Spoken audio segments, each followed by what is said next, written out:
Hey viewers, welcome back to your own channel Target Bullseye. आज के इस video में हम लोग बात करने वाले हैं लीडिंग सीमेंट मैन्युफैक्चरर के ऊपर।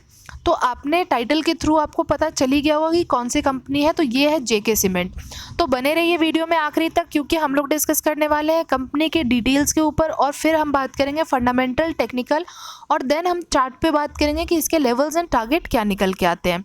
अब अगर बात करें तो ये जो कंपनी है ये multi disciplinary industrial conglomerate company है जेके ऑर्गेनाइजेशन के अंडर ही ये कंपनी आती है और ये इस्टेब्लिश की गई थी लाला कमलापत सिंघानिया के थ्रू। ये कंपनी मल्टी सेक्टोरियल इंफ्रास्ट्रक्चर के नीड्स को पूरा करती है। काफ़ी जो हमारे इंडिया में आप कह सकते हैं कि जो बहुत सारी बड़ी बड़ी कंपनियां हैं उनकी ये नीड को पूरा करती है, जहाँ पे अपने प्रोडक्ट के थ्रू काफ़ी एक्सीलेंस के साथ या फिर आप कह सकते हैं कि कस्टमर ओरिएंटेशन के साथ या टेक्नोलॉजी लीडरशिप के साथ इनके जो भी सर्विसेज के रिक्वायरमेंट होते हैं, जो भी रिक्वायरमेंट होती है उनको फुलफ़िल करते हैं। अब अगर बात करें, इन्होंने अपने फर्स्ट ग्रे सीमेंट प्लांट जो है इन्होंने इस्टेब्लिश किया था मई 1975 में राजस्थान में। उसके बाद इन्होंने 2 और नए यूनिट का जो है वो सेटअप किया है राजस्थान में। एक है मैंगलोर में और एक है गोटान में।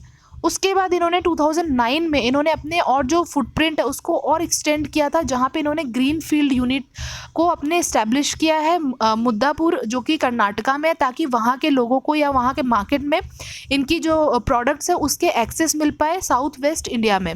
साथ ही साथ इनके पैन इंडिया प्रेजेंस रहे हैं, जहाँ पे आप कह सकते हैं कि ये लीडिंग प्रोड्यूसर है वॉल पुट्टी के अपने कंट्री में। और अगर बात करें तो ये साथ ही साथ सेकेंड लार्जेस्ट मैन्युफैक्चरर है वाइट सीमेंट के इंडिया में। अब बात करते हैं कि इस शेयर में एनालिस्ट की क्या राय है। तो 59% एनालिस्ट आपको इसमें बाइंग की रेटिंग दे रहे हैं, बट जैसा कि मैं हमेशा कहती हूँ कि do your own research and analysis before investing. तो हमेशा आपको अपने लिए रिसर्च और एनालिसिस करना ही करना है, आपको किसी के बातों पे नहीं जाना है। अब नेक्स्ट बात करते हैं इसके रिटर्न्स के ऊपर। तो रिटर्न्स जिस तरीके के हैं वो काफ़ी बेहतरीन नज़र आ रहे हैं। 3 ईयर्स में 298% रिटर्न्स, 2 ईयर्स में 207% रिटर्न और 1 ईयर की बात करें तो 106% के रिटर्न। तो यहाँ आप ये नहीं कह सकते कि बुरे हैं या ठीक ठाक है, यहाँ पे काफ़ी बेहतरीन है। जिस टाइम फ्रेम की अगर अकॉर्डिंग हम लोग बात करें कि 1 साल में या 2 साल में या 3 साल में, तीनों में आपको सिमिलर रिटर्न नहीं मिले हैं। आपको हर साल जिस तरीके से आपको बढ़ते हुए ही रिटर्न्स नज़र आए हैं। अब बात करें अगर 1 मंथ या 1 वीक की, यहाँ पे आपको प्रॉफिट बुक होता हुआ दिखा है। अब आगे बात करेंगे ये सारा कुछ जो भी है वो चार्ट के ऊपर। अब वहीं वैल्यूएशन की अगर हम लोग बात करें तो वैल्यूएशन आप देख सकते हैं कि EPS is 78 which is very good. Industry P और स्टॉक पी की बात करें तो यहाँ पे आपको थोड़ा सा प्राइस ऊपर देखने को मिल रहा है जो स्टॉक पी है, बट आप कह सकते हैं कि फिर भी फेयरली वैल्यूड आप इसको कंसीडर कर सकते हैं। साथ ही अगर हम लोग यहाँ डिलीवरेबल्स की बात करें तो 57% की डिलीवरी हुई थी आज के दिन। दैट मीन्स 57% लोग आज के दिन आपको इसमें इंटरेस्ट दिखाते हुए नज़र आ रहे हैं। अब हमने एनालिस्ट की ये राय तो देख ली कि कितने % एनालिस्ट आपको बाइंग की रेटिंग दे रहे हैं। अब अगर हम उनके फोरकास्ट के बारे में बात करें तो जिस तरीके से इस शेयर का जो अभी करंट प्राइस चल रहा है वो है 3115 के लगभग। अभी ये इन्होंने जो फोरकास्ट किया है 2022 के लिए, तो सबसे हाईएस्ट यहाँ पे आप देख सकते हैं कि इसमें उम्मीद है कि ये 3699 के आसपास तक आपको जाता हुआ भी नज़र आ सकता है, सबसे हाईएस्ट। अगर मीडियम की बात करें तो 3077 और सबसे अगर लोवेस्ट की बात करें जो कि एकदम में मतलब अनप्रेडिक्टेबल हो या फिर कुछ मार्केट में वैसा हुआ, तो आपको ये जो शेयर है वो आपको 2483 के प्राइस पे भी आता हुआ नज़र आ सकता है। तो ये एनालिस्ट की फोरकास्ट है, बट आपको जैसा कि हम हमेशा कहते हैं आप इसके पहले आप खुद से रिसर्च और एनालिसिस ज़रूर करें। तो चलिए बढ़ते वीडियो में और आगे की तरफ। अब यहाँ हम लोग डिस्कस करते हैं सेल्स ग्रोथ परसेंटेज के ऊपर। तो उसके ऊपर डिस्कस करने से पहले सबसे पहले अगर आपके पास अभी तक डीमैट अकाउंट नहीं है और आप इंटरेस्टेड हैं ओपन कराने में, तो आपको हमारे डिस्क्रिप्शन बॉक्स में 2 लिंक मिल जाएंगे। First one is from Alice Blue and second one is from Zerodha. तो आप जिसके साथ भी कंफर्टेबल है आप उनके साथ अपने डीमैट अकाउंट ओपन करा सकते हैं। तो चलिए अब बढ़ते हैं। अगर इसके ऊपर हम लोग बात करते हैं तो देख सकते हैं आपकी ये जो नंबर्स हैं वो आपको 5 साल के मुकाबले इस 1 साल में आपको बढ़ते हुए नज़र आए हैं। दैट मीन्स जो इनके सेल्स ग्रोथ परसेंटेज है वो आपको इंक्रीज होते हुए ही दिख रहे हैं। भले ही इस 3 साल में एक हल्की सी आपको डिप भी देखने को मिली है, बट उसके बावजूद भी इस 1 साल में आपको 3 साल के मुकाबले हो या 5 साल के मुकाबले नंबर्स आपको बढ़ते हुए नज़र आ रहे हैं। So the next is profit growth percentage. यहाँ पे आप ये नंबर्स देखेंगे काफ़ी बेहतरीन है इस एक साल में। 5 साल में भी आपको जो नंबर्स हैं वो भी काफ़ी बेहतरीन नज़र आ रहे थे, 42% के आसपास था, बट ऑलमोस्ट ये हाफ आपको होता हुआ दिखा है 3 ईयर्स में, और उसके बाद अगेन आपको ये हाफ से भी ऊपर जाता हुआ दिखा है, जो कि है 50% के लगभग। अब बात करते हैं अगर इसके ROE के ऊपर, तो जैसा कि हम लोग हमेशा डिस्कस करते हैं कि 15 to 20% होना चाहिए and above 20% is very good. तो यहाँ पे आपको फिर भी 15 to 20% इस साल में, इस एक साल में फिर भी देखने को मिल रहा है। और अगर पिछले 5 या 3 साल की भी बात करें तो ऑलमोस्ट आप कंसीडर कर सकते हैं 14.5% के लगभग है, तो फिर भी आपको 15% के आसपास कहीं ना कहीं नज़र आ रहा था, तो वो फिर भी हम ठीक ठाक उसको कह सकते हैं। नेक्स्ट आप यहाँ पे देखेंगे ROCE। तो ROCE के जो नंबर्स हैं ये यहाँ पे आपको एक साल में फिर भी अच्छे नज़र आ रहे हैं, बिकॉज 15 to 20%, ऑलमोस्ट 20% के लगभग ही आपको देखने को मिल रहा है। बाकी जो आपके जो नंबर्स हैं 5 ईयर्स में या 3 ईयर्स में, वो फिर भी आपको बढ़ते हुए ही दिख रहे थे, और इस एक साल में तो आपके सामने जो है वो नंबर्स है ही। अब अगर बात करें इसके डेट टू इक्विटी रेशियो के बारे में, तो आपको इस कंपनी के ऊपर डेट भी नज़र आ रहे हैं, एटलीस्ट 1 से तो ये नीचे होना चाहिए, तो आपको यहाँ पे 0.80 के आसपास नज़र आ रहे हैं, बट हाँ यहाँ पे आपको डेट फ्री कंपनी ये नहीं है। अब यहाँ पे इसके फिनेंशियल्स के ऊपर भी नज़र डालते हैं, तो आप जैसा कि देख सकते हैं हम लोग क्वार्टरली बेसिस पे पहले डिस्कस कर लेते हैं, फिर हम लोग ईयरली बेसिस पे भी बात करेंगे। तो यहाँ सितंबर 20 से लेके जून 21 के क्वार्टर्स पे नज़र डालते हैं।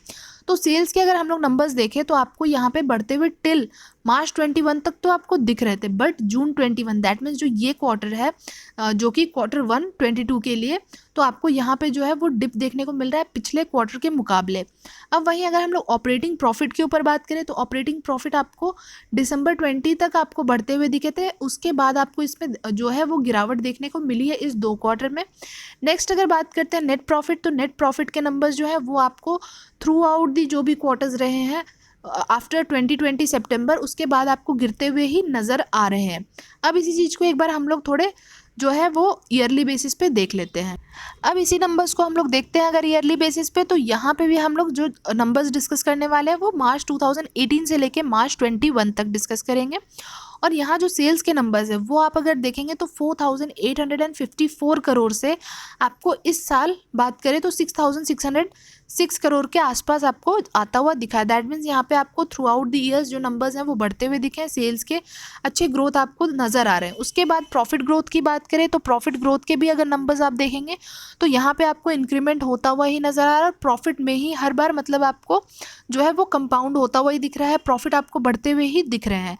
नेक्स्ट अगर नेट प्रॉफिट आप देखेंगे तो नेट प्रॉफिट के जो नंबर्स हैं आपको भले ही ये मार्च 2019 में हल्की सी डिप देखने को मिली है मुकाबले मार्च 2018 के, उसके बाद आपको ये नंबर्स रुकते हुए नहीं दिखे हैं, काफ़ी अच्छे तरीके से आपको बढ़ते हुए दिखे। जहां ये 290 करोड़ के आसपास हुआ करता था मार्च 2018 में, आज मार्च 2021 में ये 710 करोड़ के आसपास हो चुका है। तो आप देख सकते हैं कंपनी जो है ईयरली बेसिस पे काफ़ी अच्छा परफॉर्म करी है, भले ही इन्होंने जो क्वार्टरली बेसिस पे थोड़ा सा इनका वीक था, बट ईयरली बेसिस पे काफ़ी बेहतरीन रिजल्ट दिया है कंपनी ने।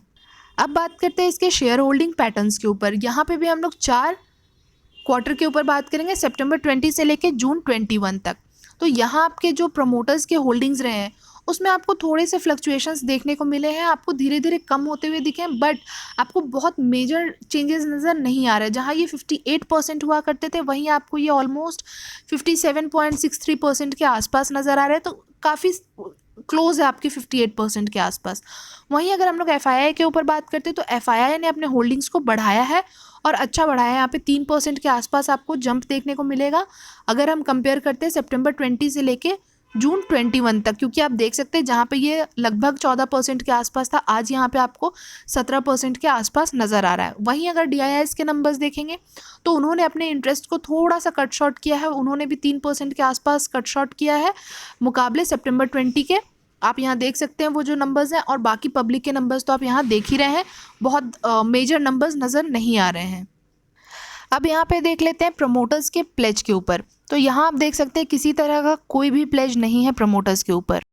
अब वहीं अगर हम लोग बात करें कि कौन से म्यूचुअल फंड इसमें इन्वेस्टमेंट करते हुए नज़र आ रहे हैं, तो आपके सामने ये लिस्ट है, आप यहाँ देख सकते हैं कि 4 ऐसे म्यूचुअल फंड्स हैं और इनके जो परसेंटेज है वो आपको यहाँ दिख रहे हैं। अब बात करें तो IDFC इंफ्रास्ट्रक्चर है, Sundaram infrastructure, Aditya Birla Sun Life and SBI small cap fund direct growth. बाकी परसेंटेज भी जो नज़र आ रहे हैं वो भी हमें परसेंटेज अच्छे ही दिख रहे हैं। अब बात करते हैं इसके चार्ट के ऊपर। तो जिस तरीके से अगर हम लोग देखें यहाँ पे, जिस तरीके से इसने रिटर्न बना के दिया है 1511 के प्राइस से, ये आपको भले ही 794 के प्राइस पे जाता हुआ दिखाओ ड्यूरिंग कोविड, उसके बाद जो इसमें एक बुल रन आपको देखने को मिला है, थोड़े बहुत हिकअप्स तो आते ही हैं हर शेयर में, बट उसके बाद ये शेयर आपको सबसे हाईएस्ट लगाता हुआ नजर आया है 3700 के आसपास। तो आप खुद सोच सकते हैं अगर 1500 से भी ये बढ़ा हो तो भी एक अच्छा खासा एक अप मूव आया है, अगर 794 से भी डिस्कस करें तो भी एक अच्छा खासा आपको अप मूव यहाँ पे आता हुआ नज़र आया है। सो द नेक्स्ट अगर हम लोग बात करें MACD के बेसिस पे, अब आपको इसमें प्रॉफिट बुकिंग आगे आने वाले टाइम में दिखाई देने वाली है और आपने जैसा यहाँ पे देखा भी है 2 हफ्ते से यहाँ पे प्रॉफिट बुकिंग चल भी रही है। इसी चीज़ को अब हम थोड़े से छोटे टाइम फ्रेम पे देखते हैं और देखते हैं कि कितना और इसको कूल ऑफ होना बाकी, और उसके बाद यहाँ से आपको रिवर्सल कौन से सपोर्ट से ये आपको लेता हुआ नज़र आएगा। अब बात करते हैं 1 डे के टाइम फ्रेम पे, जहाँ पे हर एक कैंडल 1 डे को रिप्रेजेंट तो कर रहा है, बट आप जैसा कि देख सकते हैं यहाँ पे जो प्रॉफिट बुकिंग आई है, तो अभी जो करंट प्राइस आप जैसा देख सकते हैं 3116, तो अभी ये करंट बिल्कुल अभी आपको ये सपोर्ट लेता हुआ नज़र आ रहा है। अपने जो इसका येलो लाइन निकल के आ रहा है जो 50 डे EMA है उसके आसपास ये आपको सपोर्ट लेता हुआ लगभग नज़र आ ही रहा है। अगर ये यहाँ से बाउंस बैक कर जाता है तो आपको आने वाले टाइम में जो है आपने 3700 तो जाना ही है, इसको बिफोर 3700 ये आपको 3437 के आसपास जाता हुआ भी नज़र आएगा। उसके बाद आपको ये 3700 दिखेगा।